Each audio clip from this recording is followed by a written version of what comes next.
ॻोठ मोहम्मद क़ासिम काठबांबण खां नवाब अली काठबांबण जो इंतख़ाब आहे। राजा कबीर राजड़ जी नसरी तहरीर।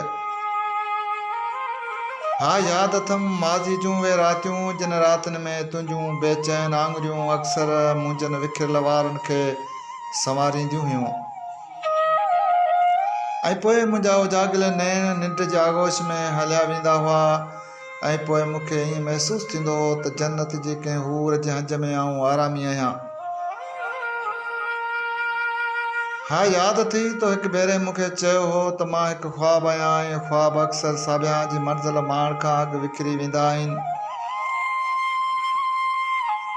जीअं तूं हूर जे हंज मां अखि खुलण बैदि बेआरामी थियुसि, अॼु ॾींहं ताईं नैणनि खे वरी उहा निंड नसीब न थी आहे।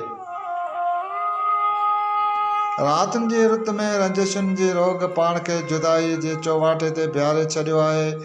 मूंखे तुंहिंजी मोहबत जो अहसासु काल्ह शिदत सां तॾहिं थियो हो जॾहिं तो मुंहिंजे मन जी शांत नदीअ में डोरापे जो नंढड़ो पथर उछलायो हो। ऐं हा पोइ आऊं घड़ी पल लाइ रूह जी गहराई ताईं लड़जी वियो हुउसि।